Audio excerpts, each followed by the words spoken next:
Welcome to the Unconventional Path, Entrepreneurship and Innovation Stories and Ideas. Hello, I'm Bela Musits. And I'm Mike Wasserman. Mike, today's guest on the podcast is Dave Munson.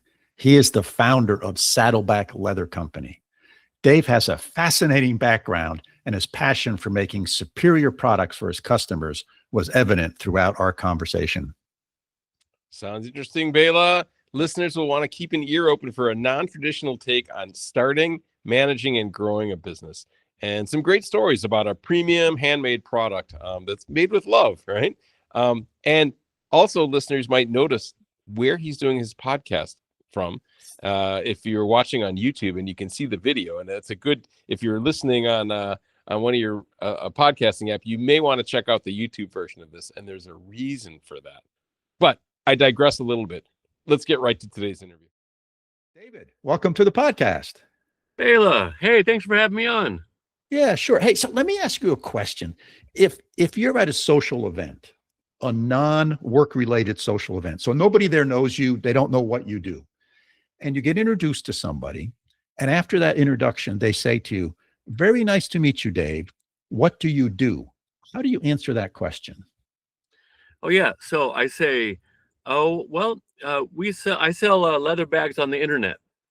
I say because I can work from home and it gives me a lot of freedom to travel and stuff like that. So yeah, we really like it. Yeah, interesting. And what kind of reaction do you get when you answer that question that way? Well, a lot of times they'll go, "Is that a full-time thing?" And I go, yeah, it keeps me busy. We get to pay the bills, and it's just really a fun thing we have going. Yeah. So I was on your website earlier before we connected on the call, and I got to say the website does a super job at sort of telling the backstory, sort of a little bit about your life, meeting your wife, and kind of the adventures that have been in all encompassing all of that.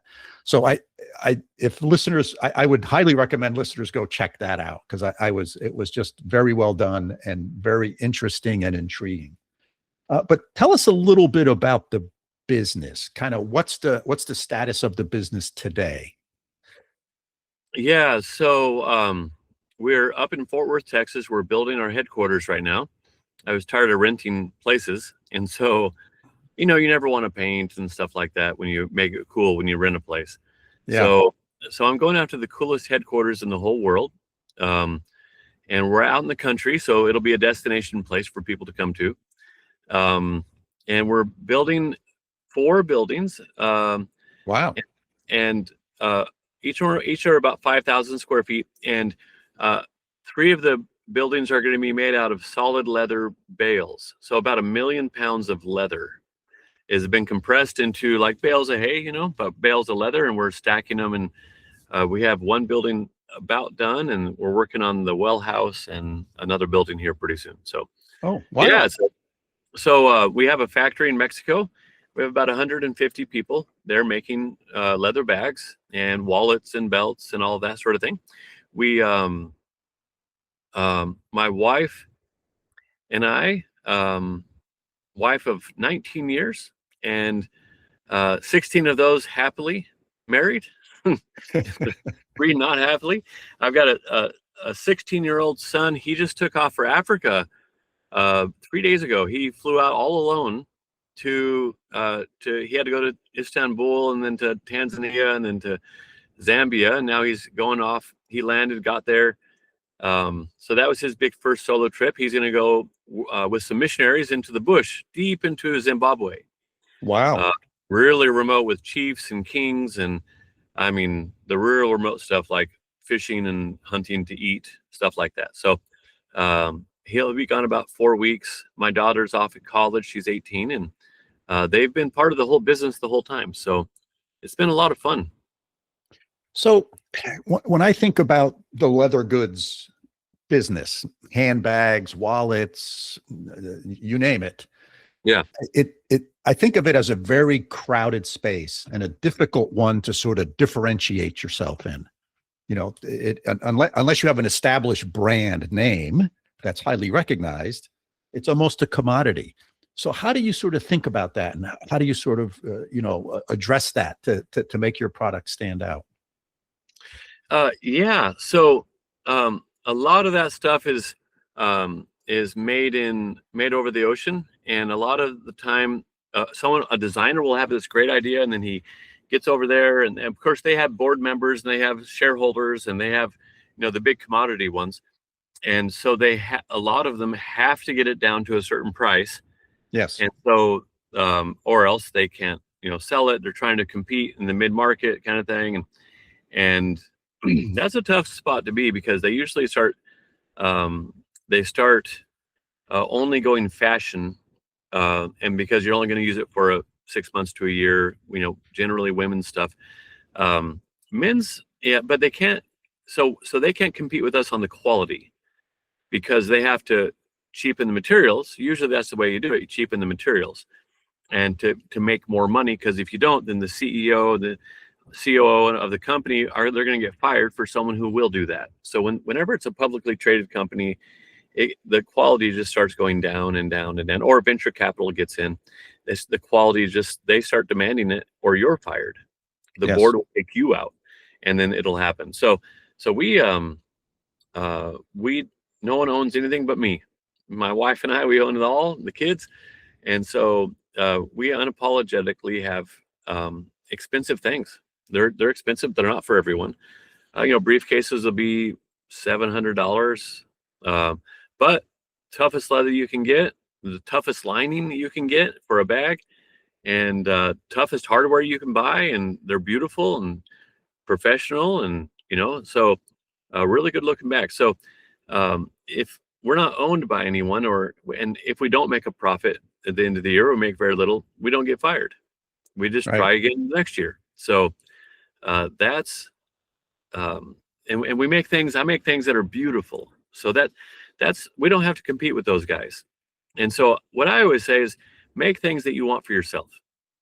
Yeah. Like I got this Apple Watch. I got Apple Watch when they first came out, and I said, oh, man, I put it on. I was like, I don't want a distracting little computer on my wrist. And so I gave it away, and in a contest, and stuck it to someone else. And they said, and there are people who are like, oh, you can make a killing with those watch bands. And I Yes. said, yeah, but I wouldn't carry it myself, so I'm not going to do it. And so I just didn't do it. I make things that I like and that I would use. And like we make things that we don't sell very much of, but I think they're beautiful. So we make them. And so anyway, people can kind of get that. And also we differentiate ourselves by it's not Saddleback Leather Corporation. You're buying from the Munson family. Mm-hmm. And we're personable and relatable, and we're real people. We do, we talk about our marriage counselor, because we have a really good marriage counselor. And we go through every 6 months or so. I'll think, man, I can't stand my wife. And she thinks the same thing. Then we go to marriage counseling, and we're like, a couple sessions, we're all better. We're like, okay, that's great. So I talk about that, and people go, man, he's a real guy. And so, yeah, we do that. And so we're not trying to compete with everyone in the world. We're just, there's something else. People go, we got to grow. We got to make more money. You got to drive. You got to be dedicated. That's a big fat lie. No, you don't. Once it come to a certain point where you don't want to be, overwhelmed by someone, but like, why grow? How much is enough? Can't you enjoy your life and your family? You got time with your wife and kids, and you have time to go on vacation, and you have, you don't need more jet skis and another cabin in Colorado and another, whatever. That's a lie. It doesn't make you happy. Right. Excellent. Well said. There was a period in my life where I ran a bicycle company, a very high-end bicycle company. We sold, now this is 30 years ago, we sold $8,000 bicycles. Oh, wow. So, but it was very similar. So when you were talking about describing your company and sort of how you think about it, it was very similar to that, right? It was about the pride of ownership. It was about building a community around this culture, and not just sort of, buying another thing off of Amazon. And we had a person there who kind of did our marketing, and she was superb at building a community, understanding how to build a community around our product. We would have open houses where we would invite customers in, and they'd walk through manufacturing, and they'd see how the bikes are made. They get to meet the people who made their bike. And that was a big deal.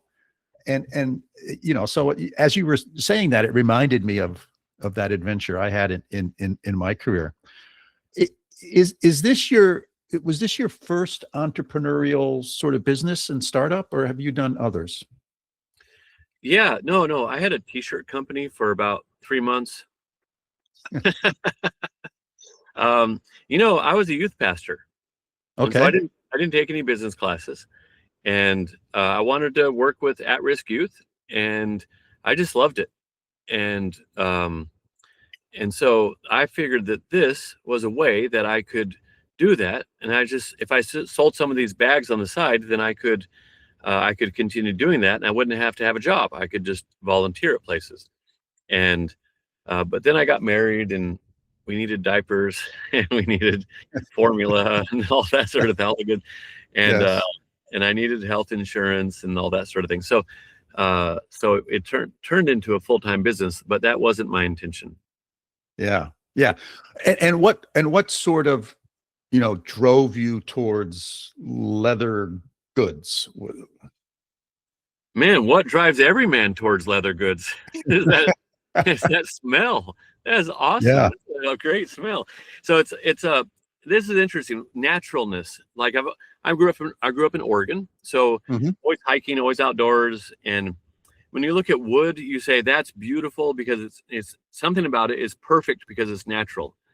And then when someone does wood floors, they compare it to real wood floors to see if it's beautiful enough, if it's Yes. good enough, because wood is perfect. So that's the gold standard is the wood, actual natural things.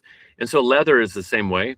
And so we're drawn to what is natural, and it's just beautiful. So, I'd always go in the mall and I'd be walking through the mall back in the day.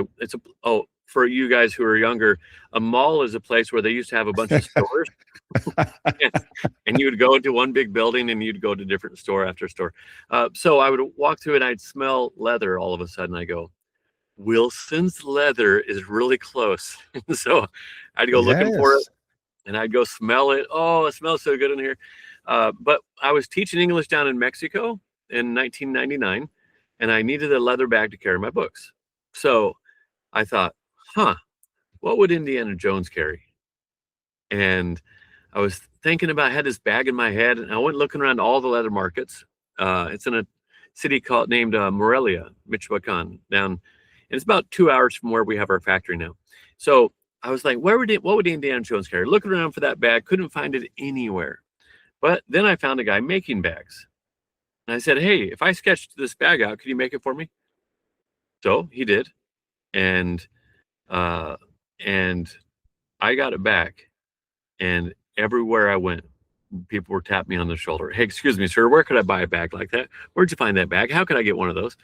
And I was up in Portland, and I had 8 more of those bags made, and I put an 8.5 by 11 sheet of paper. I taped it up in the back window, the side window and the back window of my Land Cruiser, and it said, "Real cool leather bags for sale."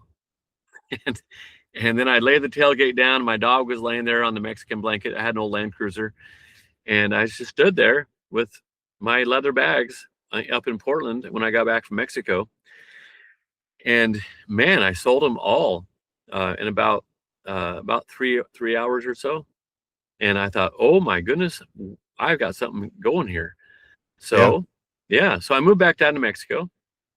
I lived there for about 3 years. I ended up in Juarez, Mexico, and across the river from El Paso, Texas. And my black lab and I slept on the floor of a little $100 a month apartment, no hot water for 3 years. And But all the money we were saving, I was depositing it into the bank account of this father and son further south. They'd make bags, ship them up to me on the bus. I'd go to the bus station and I'd take them to El Paso. And there I sold them off of eBay. I had a friend's mechanic shop at night. So yeah, that was 2003 to 2006 that I finally got that going. I had a Mexican federal police guy sent to kill me for something. I was going to cut his head off with a hatchet. I had a hatchet. My plan was to crash the car lightly into a tree. We didn't have seatbelts. And so I was going to get out. I had it lodged by my left foot. I was going to go brace for it. And then I was going to just cut his head off, because kind of a long story, but I didn't have to. So I'm really glad, because that would have been messy, and I'd still have like nightmares. Like, would have got all over the car. Yeah. And now you have a story instead of nightmares. Yeah. And now I have a story that I can tell. I couldn't tell that one if I did it. Yes. But yeah, so we had a lot of fun starting the business. A lot of sad things too. If you're a business owner, you're going to struggle. You're going to have people steal from you. I had millions of dollars stolen from me. I've had real great joys in the story, but also a lot of really hard times by several people. And so, but all of that's part of what grows us in our wisdom. We're supposed to take joy when we go through trials and struggles, because it builds our character and it helps us to grow in wisdom. And so I don't feel like I'd be the man I am today. And I have a lot to grow and everything, but I wouldn't be the man I am today if I hadn't gone through difficult times. Yeah. And stuck with it. A lot of people don't stick with it. Yes. Well, sometimes it's easy to stop. Stopping is sometimes the easiest thing to do, but it rarely solves the problem. Yep. You know the difference between a white belt and a black belt in karate? I do not.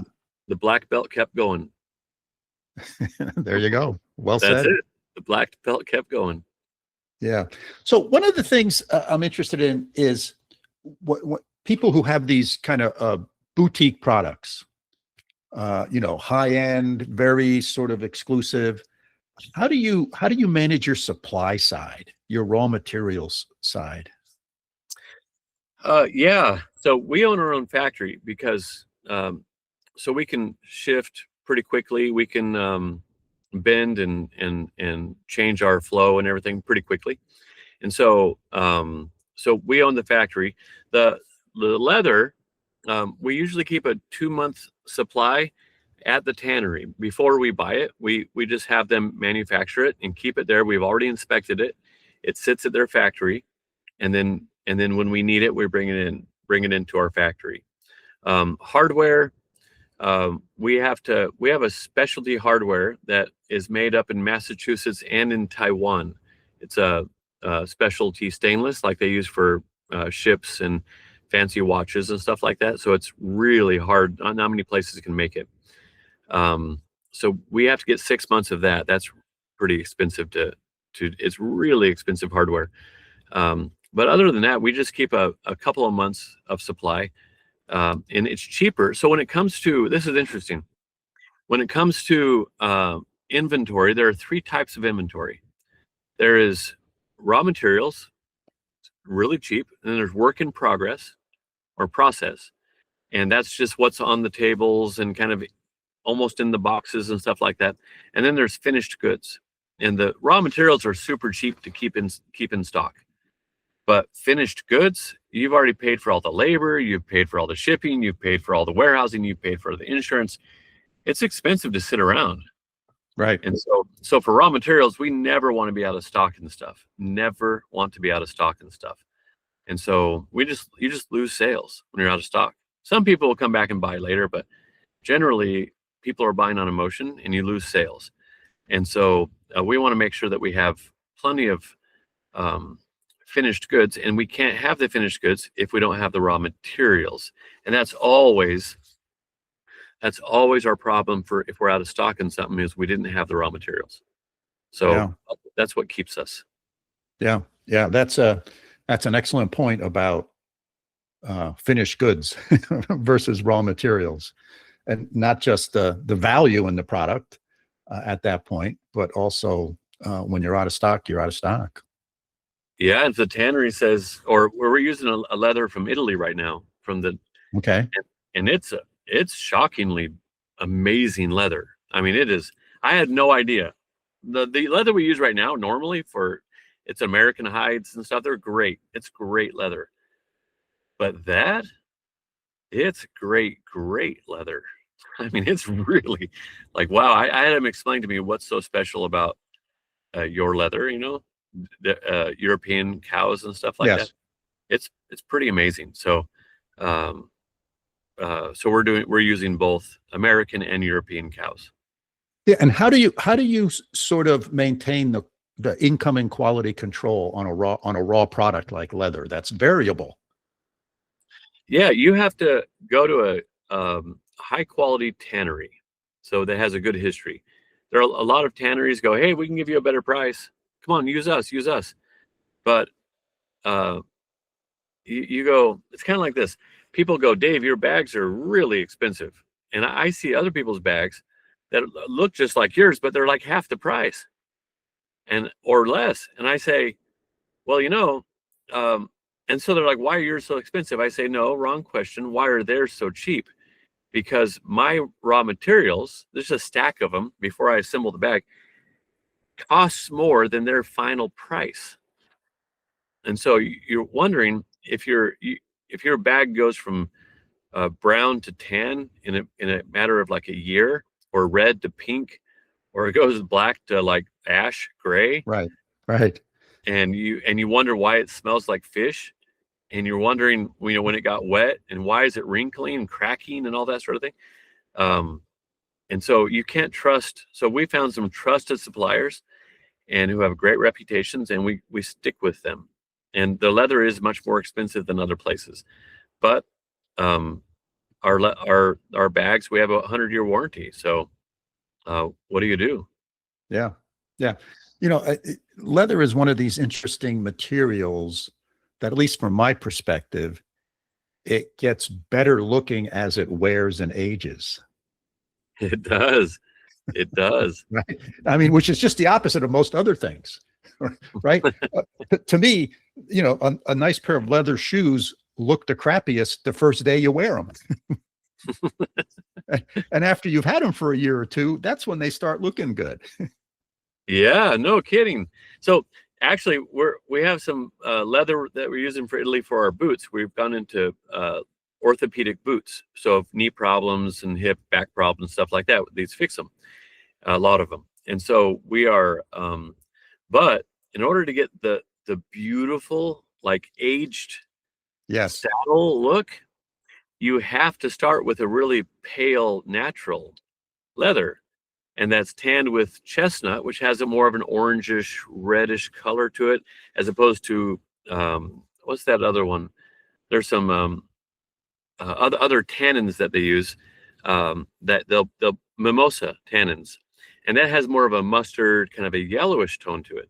And so you had to do it with just the right tannins, tanning the leather to get it, and it's all white, kind of pale, but it darkens to be reddish, orange, gorgeous, beautiful, these shoes. But you can't start, if you want them like that color right away, you have to paint the leather. Yes. And then it doesn't patina. It doesn't age. Right. And so in order to get just the right look and the right patina, over years, you have to start with the right leather. That's right. That's leather is one of those really unique materials from my perspective. It when it's brand new, it's like, yeah. Right. But when it's 10 years old, man, does it look great? Yeah. We have people ask us all the time, hey, will you pre-age my bag? It looks how do I break this thing in? I say, tie it to the bumper for a week. It'll look way better after a week dragging it around town. Yeah. So as far as I could tell, you only sell your products online. Yes, correct. Yeah. So talk me through that decision process and, why not sell it in small boutique shops, et cetera? Because you're asking a high priced item and people want to touch it and feel it and smell it. And that's hard to do. How do you sort of address those concerns? Oh man, we hear that all the time. I want to touch it and feel it. So Yeah. I say, I'm sorry. You just have to trust me. Like, trust all of the reviews. So we heavily promote our reviews. So that's social proof. But people still, they'll even fly into town to come into our shop because they want to test. They want to test. They want to feel it. So one thing I'm working on is we're working with Major League Baseball. We're the official leather goods of the Texas Rangers baseball team, and go Rangers. And we are. So we're looking at. We have MLB licensing for all the teams. So we're looking at having our leather goods and doing a wholesale with them, with MLB, for the with the licensing with the logos on them and stuff. Yes. Possibly doing that so people could go there, or we did the truck. I designed a pickup truck, the interior for Toyota, with Toyota, and I designed the leather and designed the seats and all that sort of thing. And it's really, in fact, I'm sitting in it right now. It's really, really beautiful. And so I'm working with them, the dealerships, individual dealerships, to have a display in every Toyota dealership. And then our customers who maybe never darken the door of a Toyota dealership would go there to see it, and then go, oh, look at that 4Runner. That looks pretty nice. I wonder how much it costs. And then now they're talking to a salesman, right? Yes. And so looking at doing some automotive stuff for them, we already do little automotive organizing set for cars. Really, it's an air freshener that smells like leather, but it's just leather bags and seat gap fillers and stuff like that. But yeah, we're looking at going. There's some hotels that have asked for us to have our stuff in their rooms. So doing wholesale in that sort of sense, just with some really high-end hotels. So we're getting in some of them possibly this year. But otherwise, when you do a partnership with MLB or a hotel, how do you ensure that your brand kind of maintains its presence and doesn't get masked by the hotel brand? Yeah, so I've told them that that Rolls-Royce asks us to be in their coffee table book, official leather goods of Texas Rangers, that the commissioner of MLB, buys our own stuff for his VIPs, that we're a brand you want to associate with. You don't want to mask our brand. It's almost like having in a sense, we're not Louis Vuitton or anything, but like having a Louis Vuitton, like placemats. Yes. Something. And they would, in their restaurant, people go, dang, these guys are uppity. This is a nicer hotel than I thought. And so, yes. So they don't want to, we have a strong brand and they're going to want to associate with us. And so we'll put their logo on things if they would like to. But generally, to be in the rooms and to get our stuff into those places, that's just marketing. That's just word of mouth, where people, how'd you find us? Oh, well, I was in this hotel in Nashville and I was sitting there at my desk and I was like, wow, this is a nice desk pad. And I took a picture and I looked you guys up and here I am. Yes. And that. And how do you, from the other side of that, how do you develop these partnerships with hotels or Toyota? What's sort of your approach to, first of all, picking who your target is? And then, how do you approach them? How do you make that sale? Because it's a sale. You're making a sale. So can you share some insight on that? Yeah, I pray a lot. Man of prayer. And then, but like I went to a dealership or to a car dealer, a car auto manufacturer kind of Texas Truck of the Year event. All the journalists were there from Car and Driver and stuff. And so who got Texas Truck of the Year? So everyone who was anyone, Nissan and Ram and Chevy, and everyone was there, Toyota. And so Yes. I met the head of Land Cruiser there, Toyota Land Cruiser, and they're the highest quality vehicle in the world, you know, as far as durability. And so he announced himself at dinner the night before it all started. I marched right over there. He handed the microphone. There I was to the next guy. There I was. I said, "Hey, I own Saddleback Leather Company. We're the Toyota Land Cruiser of the leather bag world." And I said, "And one day I want to have a Saddleback Leather Edition Toyota Land Cruiser." And he said, "Interesting." He said, "We don't do special editions. We sell every Land Cruiser we can get our hands on." He said, but the next day he said, "Hey, we looked you up, and would you be interested in a Toyota Tundra?" And I was thinking, okay, baby steps, baby steps. Yeah. So, which is a huge thing. So yeah, I said, yeah, let me think about it for a sec. Yes, I'll do it. And that's but you have to ask. You can't just hope someone comes to you. You have to ask. God doesn't move a ship he doesn't direct a ship that's not moving. Yeah. So a lot of people sit there and wait and wait and wait for an opportunity. They work on their business plan, and they work bigger and more on their business plan until they get retired executives to help them with their business plan, and they never launch anything. Dude, do a side business, launch, do something, get something made, get a sample, make it out of cardboard, do anything, but you have to start. That's the key. You have to start. Boy, I have said those words many, many times, and I think that, when you're just planning, you're not going to fail because you're still just planning. But when you make a product, someone may not buy it. Yeah. You may learn that all of a sudden your product idea is not that great because no one wants it. So there's that fear of that, but that's a learning opportunity. What I tell people is you use it. Go get one made. Go to the upholstery shop. Find someone who sews on a bulletin board, who redoes upholstery, and then you take him your design, and then he'll make it. It'll be kind of expensive. You personally use it. Carry it every day. Carry it empty. Do whatever it is, jacket, whatever it is. Wear it in the hot weather. You wear it. Use it. And if you love it, I promise you, you're not unique. Yeah. When it comes to products. And so now, but a lot of people never get even past the thinking.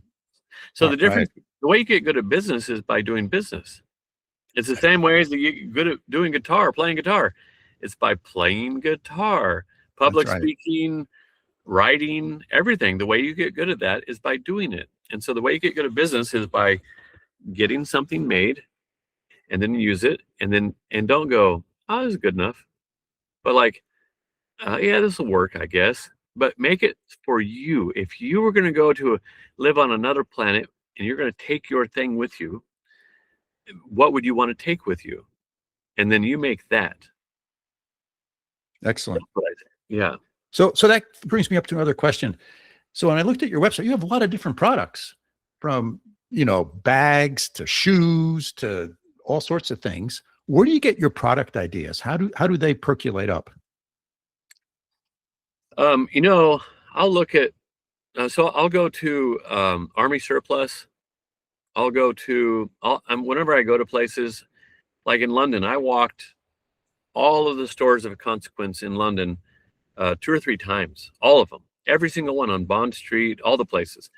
And I just was noticing and taking pictures and asking questions. What do people like? What do I like? I started off by what I like. And now you can't have too many options. And there are studies about if you have too many of the same real similar option, then people make no decision. That's a really common problem. People design a lot of the same stuff. But you make things that you personally like, and look and go online and look at, I get a file. I tell people to get a file of, like, make these little files on your computer and fill them with like design ideas, and name the picture long handle or side pocket, or I like perfect proportions, or color, or radius of the corner, and just name the photos that way, and get 100 of them. But you have to immerse yourself in it. You have to Yeah. immerse. I buy a lot of bags.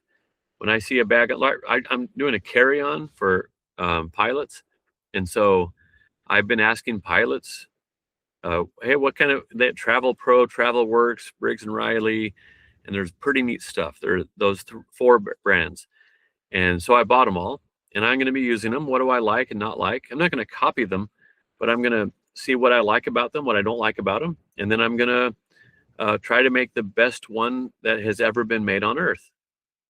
Yeah. So, Excellent. So as if I were taking it to another planet, it was the last one I could ever have. Yeah. Excellent. That's what I'm making. I think I also read you wrote a book. Oh, Is that yeah. right? Yeah, I did. I did. Yeah. Yeah. I think, Yeah. tell us about it. First, So tell us the title. our slogan for the company is "They'll fight over it when you're dead." And so I thought, oh, that'd be a good title.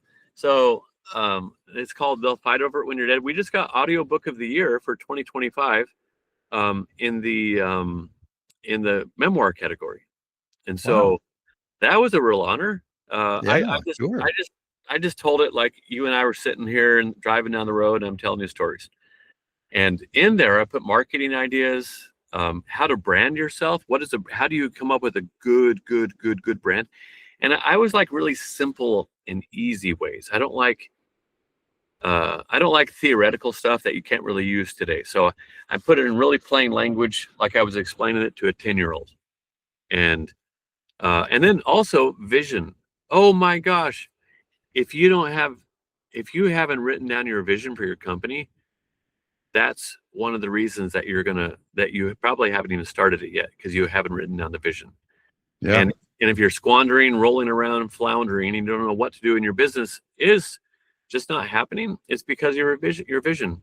If your wife or your husband, if they're mad at you and you're complaining all the time, and you need to dump this stupid idea of yours, it's because you haven't shared your vision with them.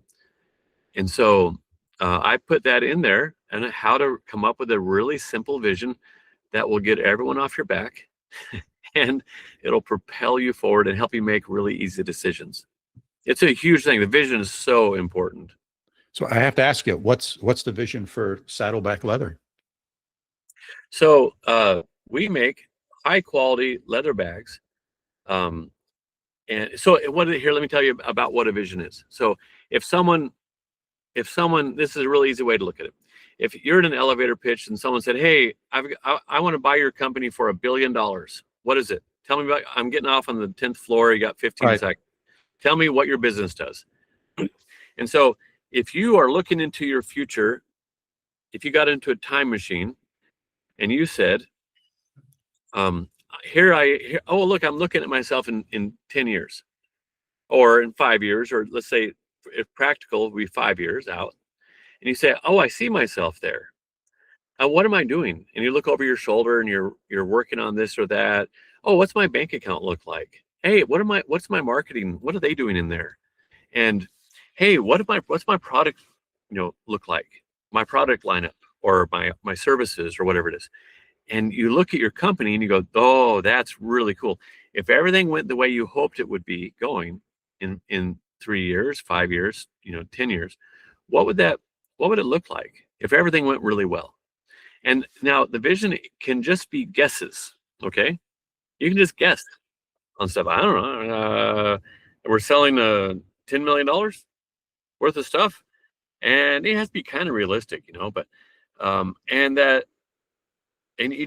what's your vision? So, then you would, and I put the really, really easy details in the book, but then you look at, and then you work your way back in your vision, and you tell your wife, "Here, honey, this is where we're going. Here's the plan." Or you tell the guy in the elevator. So we are a leather bag company we sell excessively high quality leather bags, the most durable leather bags. Oh, hold on a sec. Since I'm in my truck and it's running, hold on a sec. Sorry about that. That's okay. It beeps if it's on too long. So we sell I have to go over it again real quick, or I have to go over it again, but we sell excessively high quality leather bags, the most durable, long lasting leather bags in the world, so that we can love people around the world. And so by telling them the greatest story that's ever been told. And that's why we do what we do. We have a 25% profitability with 10% growth every year. And so there we go. It has to be easy. Yeah. You do really high quality. And someone goes, hey, I have an idea. What if we included zippers? Or what if we did this or that? What if we cheapened the material? And we go, it doesn't go along with our vision. And you said, hey, what if we had big sales all the time? And you go, well, that doesn't go along with our vision, because we have 25% profitability. And even if we don't have, I wish we did, we don't have 25% profitability, but that's what I see happening. Yes. So if I were to, I'm in Texas, South Central US. And so let's say I was back in the 1800s, I had a horse and a wagon.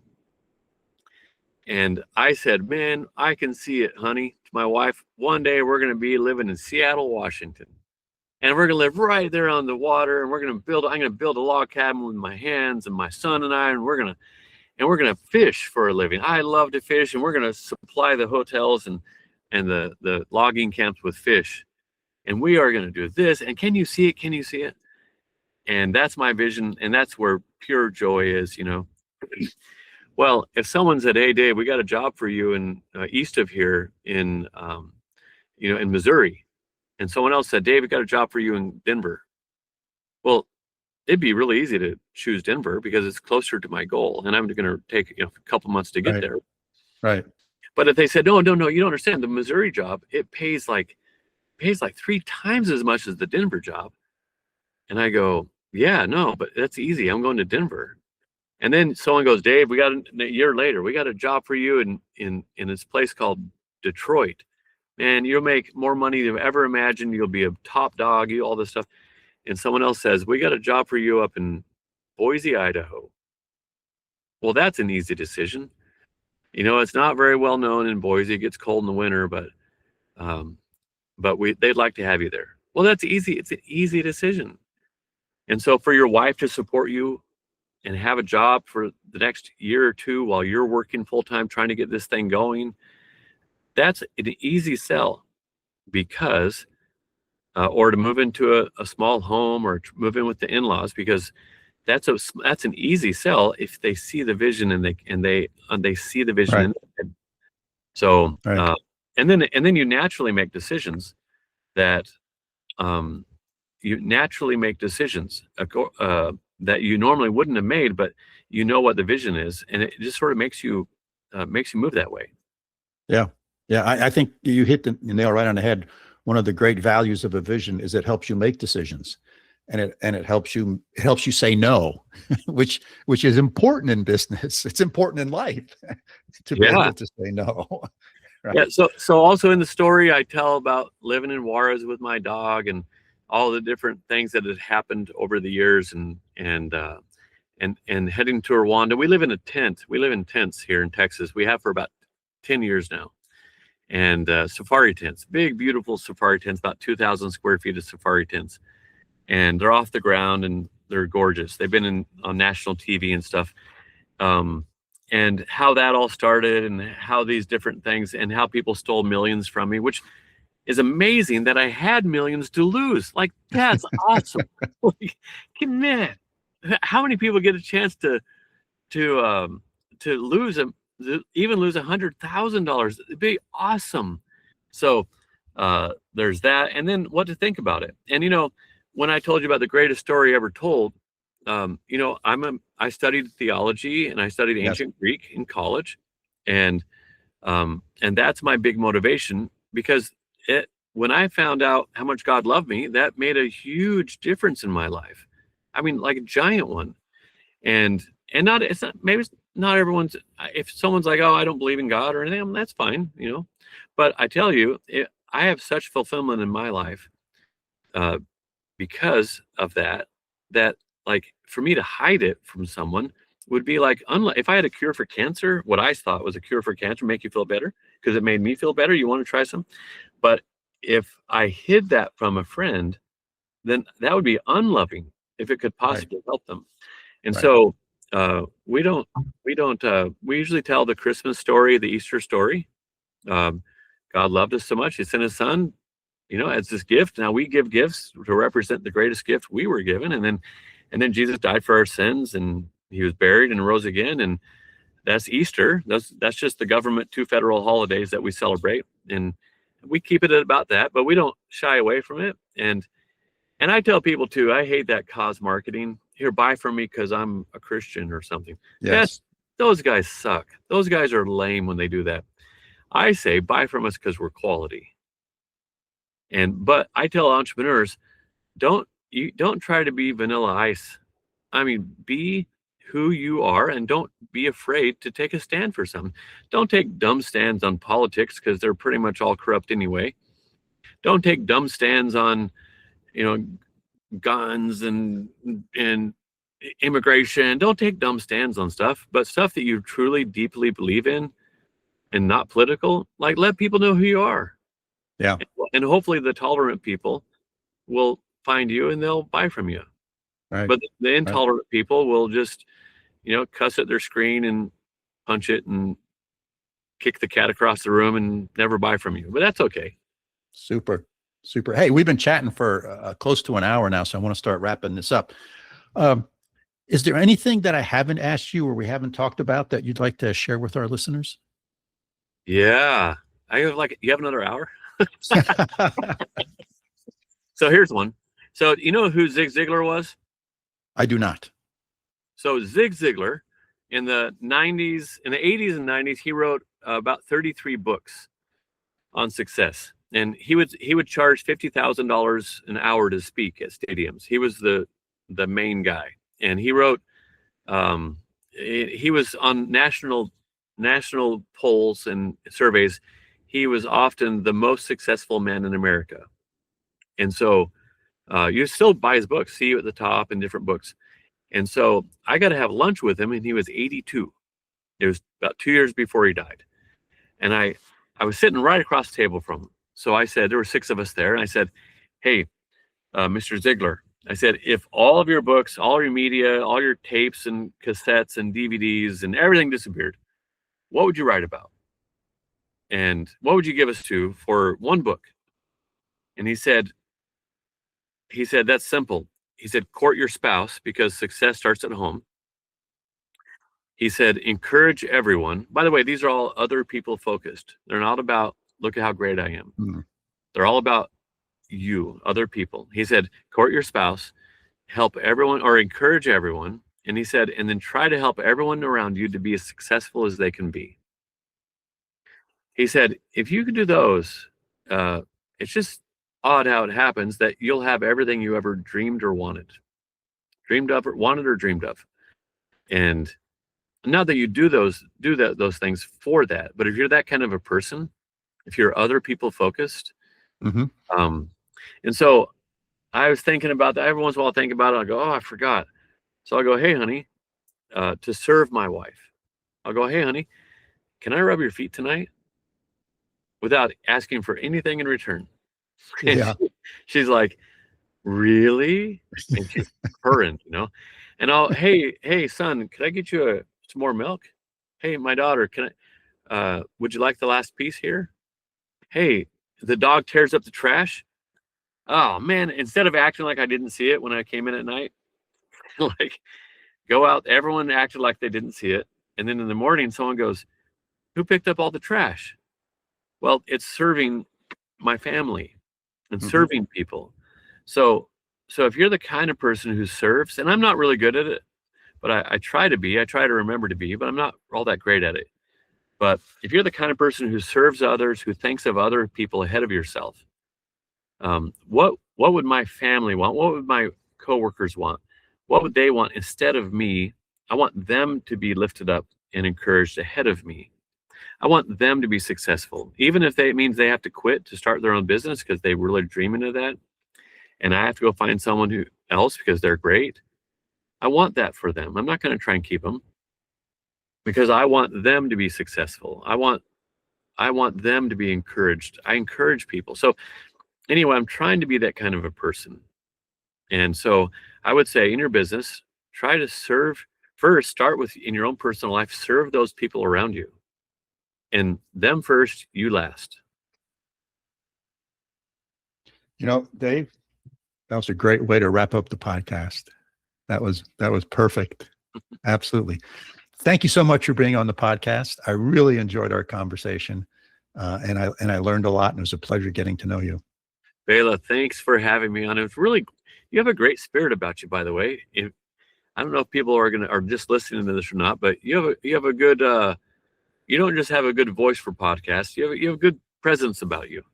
Well, thank you so much. That's very kind of you to say that. Thank you so much, Dave. Have a great day. You too. Really interesting, Bela. What a fascinating background, story, history, product line, you name it. What were your main takeaways? It got me thinking, Mike, like so many of our guests we've had on this podcast, Dave's background is not your typical Harvard MBA, graduate and start a business.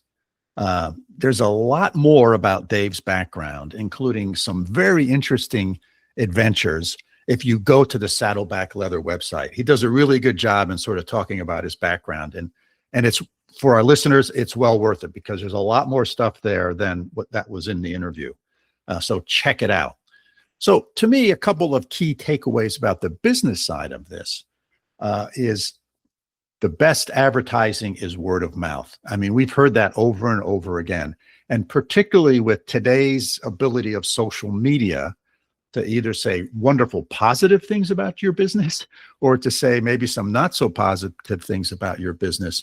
This whole notion of thinking about every interaction you have with a customer or a potential customer and treating it and giving it the highest value you can, I think is really important because they can multiply that. And I think, what's the saying, Mike? I used to talk about this in one of my entrepreneurship courses. If you do a really good job for a customer, they'll tell 1 or 2 people. If you piss off a customer, they'll tell 10. Exactly. So, right? So keep that in mind. So I think that was one key takeaway for me. The other interesting thing is oftentimes in a business, I think you have to decide, what am I going to compete on? Am I going to compete on price? Am I going to compete on delivery? Am I going to compete on some other metric? You got to figure out what you're competing on. What are you going to be better than anyone else on? And I think, what Dave talks about is this notion of what was his saying? They'll fight over it when you're dead, which I thought was kind of neat, right? I had to think about that for a second or two to figure out what it means. But the notion being that is our products are so good that when you buy one, and when you pass away, your relatives are going to fight over who gets that product, which that really captures the essence of it for me. That's how good of the product he wants to make. That's what he's striving for. And I think that's a great message for entrepreneurs. And I think the other key takeaway for me was when he talked about Toyota. And, if you don't ask, it will not happen for sure. So, by not asking, you're definitely getting a no. By asking, there's a slim chance you'll get a yes. And it was interesting, right? He went to them with sort of one ask, and they came back with sort of a different response, which was still a good thing. So I think that's another thing to remember is you got to ask, put yourself out there. You're going to get no's, but be comfortable being told no, and then move on. And say, hey, you know what? When that person says no, that means it's not a good match, right? And that's fine. Don't feel bad about it. Move on. So to me, those were sort of the big takeaways. What about you, Mike? What struck you? I mean, agreed with everything you said, and beyond the amazingly interesting personality and the really cool products, from a technical entrepreneurship kind of position, I think there's a lot to learn. His partnership strategy was indeed fascinating, right? As he's trying to find aligned brands that have similar value propositions, right? That would open him up to some new customers, right? but in the same niche, right? He wasn't going for something that didn't make sense. So he had this really interesting partnership strategy. He was active, right, in trying to find those. He didn't use an agent, I don't think, or he didn't use, any kind of fancy B2B marketing technology or anything like that. I think he just did kind of relentless questioning and engagement, right, in a face-to-face way where possible, kind of approach. And I think there's some really good elements of that for, as you said, for takeaways for entrepreneurs. I think his online marketing strategies were pretty fascinating, using storytelling. There's a great example on their website, right, of storytelling, and as a product as the story, but the founder as the story. So it had this founding story, right, all the elements of suspense and excitement, right, that make you want to learn more, that make you want to keep scrolling, that make you think, yeah, maybe I should order one of these, even though it might be a little bit out of my budget. All this is part of affiliating with a brand. And as he said, of his family, right? It's his family business. So I think that was pretty cool. And, he's a pretty shrewd marketer because, I think he said he lives in tents, right? And kind of safari huts, right? But he was talking from his car, right? From his truck. But his truck, if you notice, you might want to go to YouTube and check this out, had, I believe, the leather seats that his company made. Yeah, that's right. It did. It was a Toyota Tundra, which is, he asked to do a Land Cruiser. They came back and said, how about a Tundra? He did the Tundra, and he was sitting in one of those cars that had his leather appointments and seats in it. Yeah. Yep. Pretty cool. So some really interesting kind of elements of his business model. And his philosophies, they really are, like you mentioned, the go and ask, or the do something, or the immerse yourself. And I think there's an important lesson there technically, that absolutely you need to do search engine optimization, and you need to use AI-based tools for connecting with your readership. But at the end of the day, it's getting people, he called it, hey, our location is a destination location, giving people a reason to come and talk with you, giving people a reason to get excited about your brand, giving people to say, hey, I saw the coolest podcast episode, or, oh, I read about the coolest product. And it's great if you can show them, here's my bag, or here's my shoes, right? But the story, he was really great at doing that. So I think this was a really interesting guest and a really great interview, and some really cool takeaways for people who are interested in starting their own business. And this idea of remembering, typically I tell my students, you are not your customer, and make sure that if you are going into a mass market, that people are willing to pay money for your product. But he had this opposite approach, right? Which was, hey, I'm going to make something that I love, and I don't really care about growth or even margins, right? I'm not looking to do an IPO or sell to a bigger company. I just want to support me and my family and something that I believe in. There's room for that. Absolutely. Right? This is a great example of that. So it's an alternative approach to kind of a lot of the entrepreneurs that we've talked to, it's about scaling, it's about getting funding, right? It's about moving to the next step, it's about growth. And that is very important in some industries and for some people. But in a business like this, his supply chain is set up that it can stay small scale, right? He doesn't need lots of money into marketing, right? He's built a business model that supports this kind of slow and steady, slow growth, no growth, be happy with what you do, right? And do something you're proud of. That's a absolutely fine way to run a small business. Great summary, Mike. Great summary. All right. What do you think? Should we wrap this one up? Sounds good to me. All right, listeners, thanks for yet another interesting entrepreneurial interview.